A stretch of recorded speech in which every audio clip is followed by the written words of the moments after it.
Coming up on the Empowered Woman podcast. I put the agents on my team in it. They increased their sales by 160%. And all we taught them was to meditate. We did not do script practice or objection handling or any of the normal coaching modalities. We just taught them how to meditate so that they wound up present. Welcome to the Empowered Woman podcast, the #1 show on visibility strategies for women entrepreneurs. If you want to get empowered to be seen, stand out on social media, stages, TV, and more to make an impact with your voice and business, you're in the right place. I'm so glad that you're here. My name is Marcia Spurk, and I'm your host, professional singer and visibility strategist. Welcome again, and let's dive into today's episode. Hi, Aaron. Thank you so much for joining me today. I'm so happy to be here, Marta. Thanks for having me. Yes, me too. We connected a few weeks ago, and it was so fun to get to know you and your work and how you show up in the world and the amazingness that you have been contributing to people's lives. So I'm excited to have you on the show. Why don't you tell us who you are and what you do? Great. Thanks, Marta. I really appreciate the difference that you're making too. It's a good connection. It's one of those like, oh, look, we're in the same, doing the same thing, making the same difference. So let's see, I am a meditation instructor, mindfulness meditation instructor. I work primarily with salespeople and high performers, people who are otherwise producing results, but are afraid that learning how to meditate, learning how to relax, learning how to let go means letting go of their performance. Like the thing that drives them is the stress, is the anxiety, is the energy, the angst, they call that drive. Yeah. Not realizing that, and they do realize that it's slowly killing them. It's eating away at their experience of life, but they can't let go because if they let go, then everything falls apart, and that's not true. It's not only not true, it's the opposite. Flow beats force every time. And so I work with performers in doing that, teach classes, write books like that. All of the things. That is so good. Very much relevant for my audience here of high achieving, mostly women entrepreneurs. And I resonate with that as well. Slowing down seems like failure. Why is that? Right. Well, it's funny, when I was doing market research on, in audience segmentation and things like that, like who I work with, and the group of professionals that identify as high performers and anxious or dealing with anxiety skews towards men, 65%. But the people most likely to seek help for that way overperforms with women. Really? Women are way more likely to engage in your kind of podcast, in your kind of inquiry than men. Men are stoic and for all the carry an enormous amount of the burden of hustle culture from that perspective. So they don't seek help. They're unwilling to even look at that.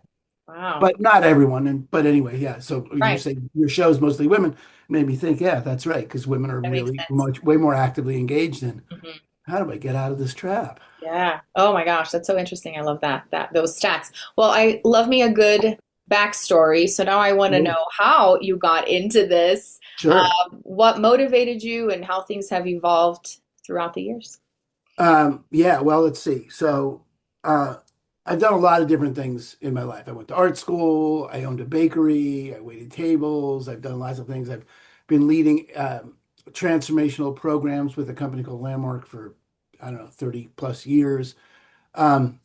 But really where I got the event that got me to this, where I am right now, was specifically in 2023. I was at a retreat with my wife in Napa Valley, a yoga retreat with her. And so, I'm sitting there in this beautiful location with my best friend.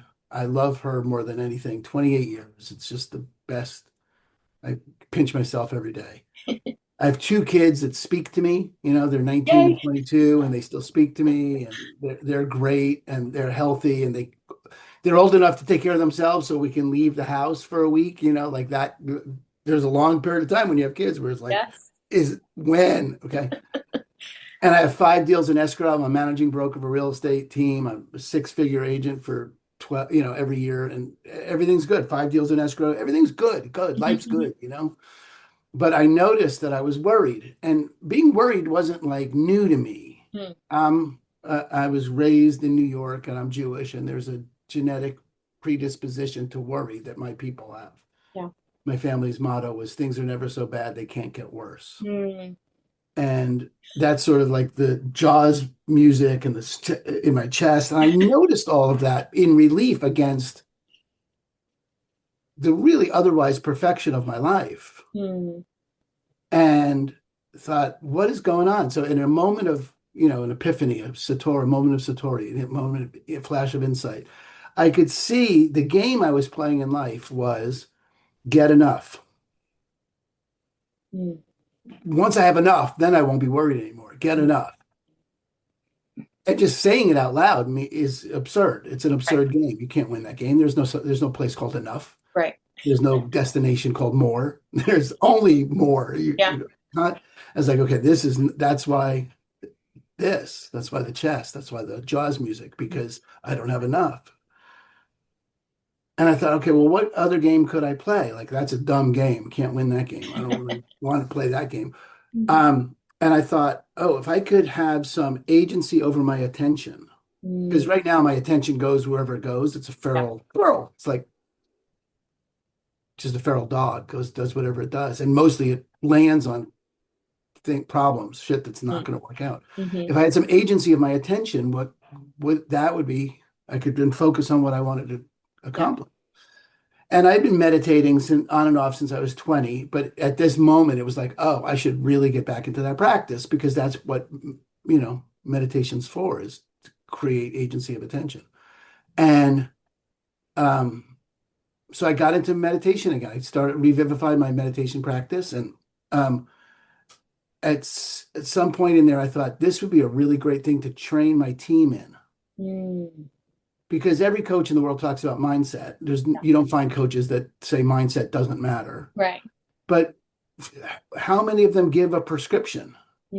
How many of them give you the recipe? Here's what you do.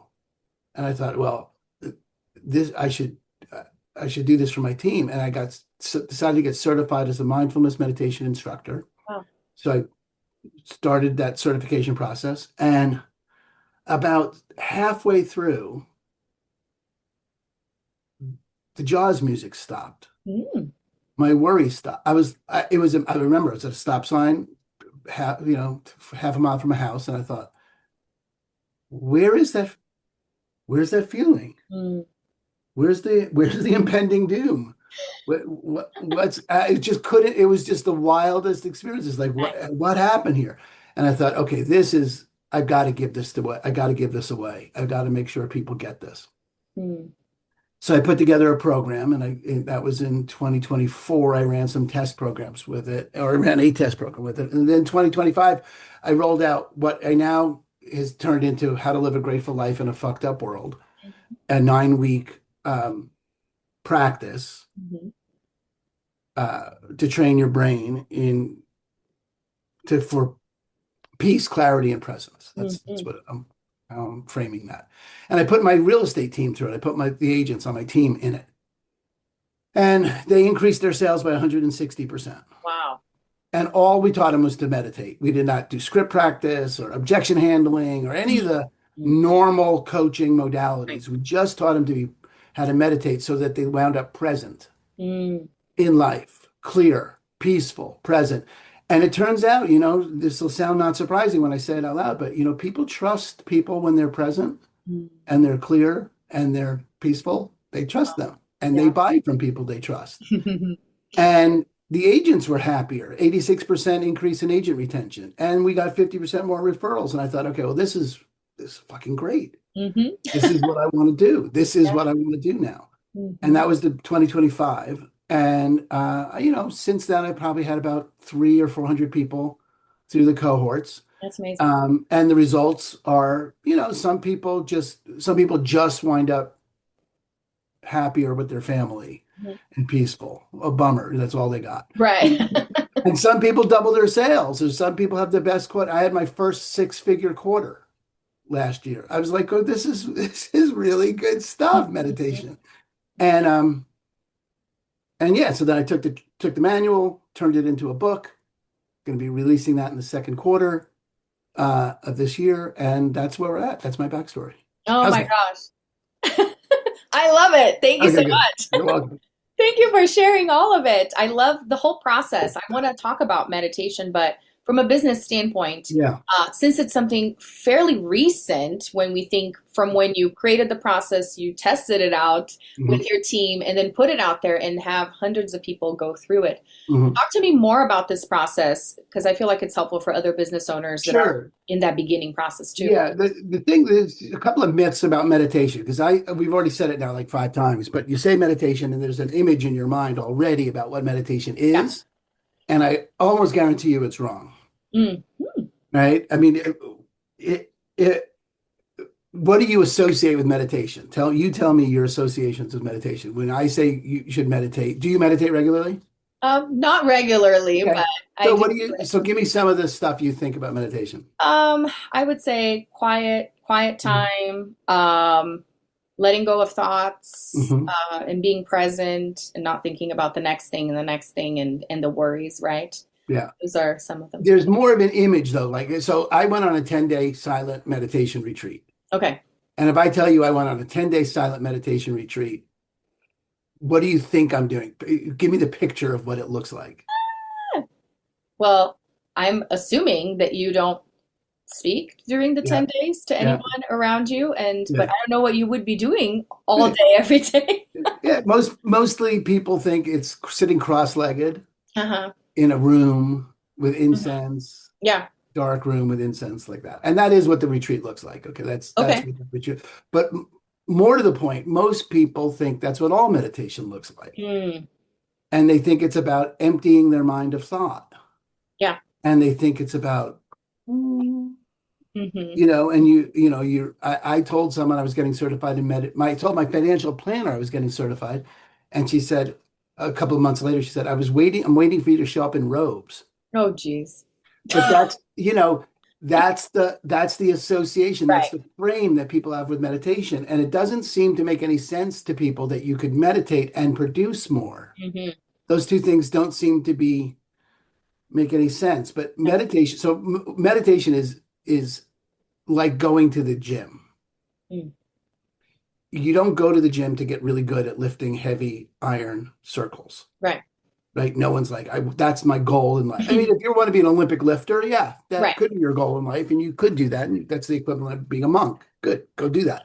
Mhm. But most people go to the gym and lift heavy iron circles so they can lift up their grandkid when they're 80, Mhm. right? That's the goal there, is to live the life of someone who's Yes. developed the muscles like that. And meditation is the gym for the brain so Mm. that you can be present in your day to day. And that is as scientifically validated Mm. a phenomena as muscle failure causes muscle growth. Mm.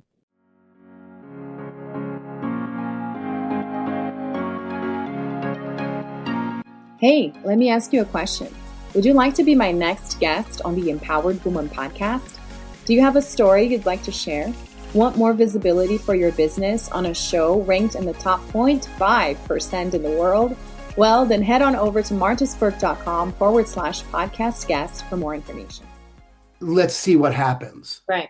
You don't like, well, I'm going to jog and I'm going to increase my cardiovascular activity and I'm going to, and there's no like, well, let's see if that increases your Right. cardiovascular strength. No, you jog and Yes. you do it on a regimen, you're going to get that, right? You do yoga regularly, you're going to get more flexible. They're just going to.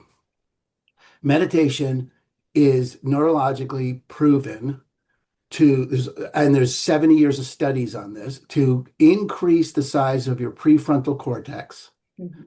and reduce the size of your amygdala, Mm. physically changing your brain, Mm. increasing the activity in your prefrontal cortex, decreasing the activity in your amygdala, increasing your rational thinking, decreasing your fight, flight, or freeze, Mhm. becoming more rational, less reactive. You respond now rather than react. Mhm. Physically changes your life. Mm. Not optional, not like, well, maybe that won't work for me. And I'll talk about it the people for whom I've tried meditation, it didn't work. I know there's a huge group of people like that. But the way it produces the opportunity to increase that performance for people. I've found these. You know what these are? Yes, my kids have those. Yeah, right. Little Chinese finger cuffs. Mm-hmm. And you put your fingers in them and you pull them. And Mm-hmm. the more you pull, the less you can get out. Mm-hmm. And this is the way people are stuck in hustle culture. The more they pull, the less they get out. The harder they push, the more stuck they become. Mm. The harder we drive, this is just it. This is the trap. And how do you get out of these? You just chill out. Mm-hmm. You relax. Mm-hmm. You let go. And the trap falls away. Meditation is, without meditation, you're constantly on guard. Your default mode network of your brain is constantly assessing for threats. It's constantly moving. It's telling you who you are. It's telling you what's possible for you. It's telling you where you're going to fail. It's on and on and on. It's constantly judging, evaluating everyone and everything. And meditation slows it down and allows you to be present, in which case you can just, be alive. That's how you increase your performance. That's why slowing down increases performance, because you're no longer trapped by what you're trapped by. Yeah. And that's, as validated as anything neurologically as anyone. And I got tons of papers on my website validating. Yeah. It's easy to find that stuff. But if you've tried to meditate and haven't, and stopped, and I did that for years too. And I just have started really thinking about this, because there's 90% of the people that get on those mindfulness apps, Calm, Headspace, churn and burn 30 days and they're out. Mm-hmm. Because the mind that's telling you, okay, I should calm down. Mm-hmm. Let me try the app. The thing doing the thinking. Yeah. That's getting you to that space of doing that is now the one judging and evaluating the effectiveness of the thing you're doing. Mm-hmm. And meditation is slow and it's boring and it's difficult, and that thing gets bored and it says, that part of your brain goes, this isn't working. Mm-hmm. I'm a realtor, so it's sort of like selling your house as a for sale by owner to me. Like, get some help. Yeah. You go to the gym and you see all the equipment and you're like, how do I do that? Get a trainer. Mm-hmm. For the beginning part of learning to do the thing, get someone to train you to do it. Right. And then use the apps. Once you've learned how to do it, then all the equipment in the gym is totally available to you, and you can do all of it once you've learned how to do it. And you may decide to keep a coach and you may not, depending on what your goals are. That's a good analogy. But I don't think the apps are good for getting started. And I would find it difficult to believe that the people that say I tried meditation and failed did it with a teacher. Uh-huh. The majority of them did it on their own. Mm-hmm. And then decided on their own that it wasn't working, versus having a teacher say, no, that's what it looks like when it's working. Uh-huh. Which is crazy, but that's the way that is. Anyway. That's so interesting. Long answer to your question. I don't even know what the question was now. No, all of it. That was really, really good. Because I was going to ask you about, then what makes your process different. And I think a lot of it has to do with guiding people through without doing it on their own. But tell me more about your process. Yeah. So on one hand, I don't think there's anything special about my process. I think honestly, anybody who's willing to teach you to meditate is going to get the job done. I don't think there's anything particularly magical about, I wish there were, right? I wish there, but that's partly why I offer it for free, because it's just accessible. I offer it on a pay what you want model, donation basis. People do it and they pay whatever they feel like it's worth to them. And that's the way meditation is almost always offered. Real meditation is almost always offered freely like that, because it's priceless, and it's not mine to sell. Right. It's ancient science, and it works. And if I'm available to be a practitioner and a facilitator for someone moving through those spaces, and I was teaching a real estate team last week, and there are occasions, there are frameworks in which I do charge, like when I do a special program for a team, great, we'll work something out. but in general, my cohorts are all free. Mhm. And there are free meditation trainings all over the country. Anyone could go to Insight Meditation Centers, and almost every city has some place where you can go learn for free. Um, but I had this woman in this cohort teaching these real estate agents, and she said, halfway through, or maybe she said, this just kept me out of jail because I walked into my kid's school and one of the teachers had hands on my daughter. And I can tell you now, if I didn't have this, I would be in jail right now because Oh my I gosh. would have definitely gone after that teacher. And instead I just, I let her know that that was unacceptable, and Mhm. I talked to her and I got it complete, but there was a space between her reaction and her ability to respond that wasn't there before she learned how to meditate. And that I could do that for someone, that I could open my mouth and make a Right. noise and have that woman have that kind of life. You don't have to pay me for that. Right. I would do that for free. That's just the Oh, best thing I could do with my time. yeah. That's So yeah. But then inside, what is special about my course? yeah. Um, it's it's just sort of no shit. There's no frills. There's no pretense about it. This is not overly, it's not spiritual. It's not overly spiritual. You can't get away from the fact that we are souls inhabiting bodies when you Mhm. quiet down enough. It's just what's there. It's one of the things that increases performance is that you get aligned action with the universe. And I don't want to Right. get old. I'm happy to go deep woo woo. We could go deep woo woo, but just enough of, you get it, it's not overly spiritual. It's not Okay. religious in any way. It requires very little, 10 minutes a day and an hour a week, and we're together on Zoom. And it's just, it's the context of it is just like this conversation. So it's a very low bar to entry kind of thing. You don't Mhm. People generally, if you feel comfortable with the conversation we're having, you'd feel comfortable there. And I think people think learning meditation in other ways is somehow more, Mhm. so I think what's special about it is just we have a real straight conversation about it. Nice. And I I love also, that. So tell us, good. I was gonna say, tell us how people can find it and how long do the cohorts go for? Yeah. More details. They're 9 weeks, which is enough to build a habit. Okay. And that's my only goal here in the 9 weeks is for you to build a habit because you're not going to ascend during 9 weeks. Mhm. But you'll get enough results like, whoa, I didn't kill my teacher. I didn't wind up in jail. Okay. Okay. Or I'll double my business or whatever, right? All the good, Yeah. a woman who owns a brokerage emailed me and said, this is one of the hardest times of my life with my family and everything. And I've just closed more business this quarter than I did all year. Wow. So in 9 weeks, you get enough of those results to be able to continue it. I want to turn meditation from flossing, which is a good idea, Mhm. right? You think Yeah. about flossing. Everyone thinks about flossing, but we don't really do it. I want to turn meditation which people think about meditation. It's very rare for me to meet someone who's like, oh, meditation? No, never thought about that. Mhm. Or meditation? No, I would, Yeah. that people think about it into brushing your teeth. Like you wouldn't miss brushing your teeth. So Mhm. by the end of the 9 weeks, meditation should occur to you like brushing your teeth. Like, oh, Mhm. I just sit for 10 minutes. It's an hour a week and 10 minutes a day. And I start, the cohorts are 9 weeks long, and I usually take a couple of weeks break between them. I just started one this week. Next one starts on July 1st. And then the book should be a nice placeholder between those. So people can Perfect. find out about it at aaronhendon.com, just my name.com.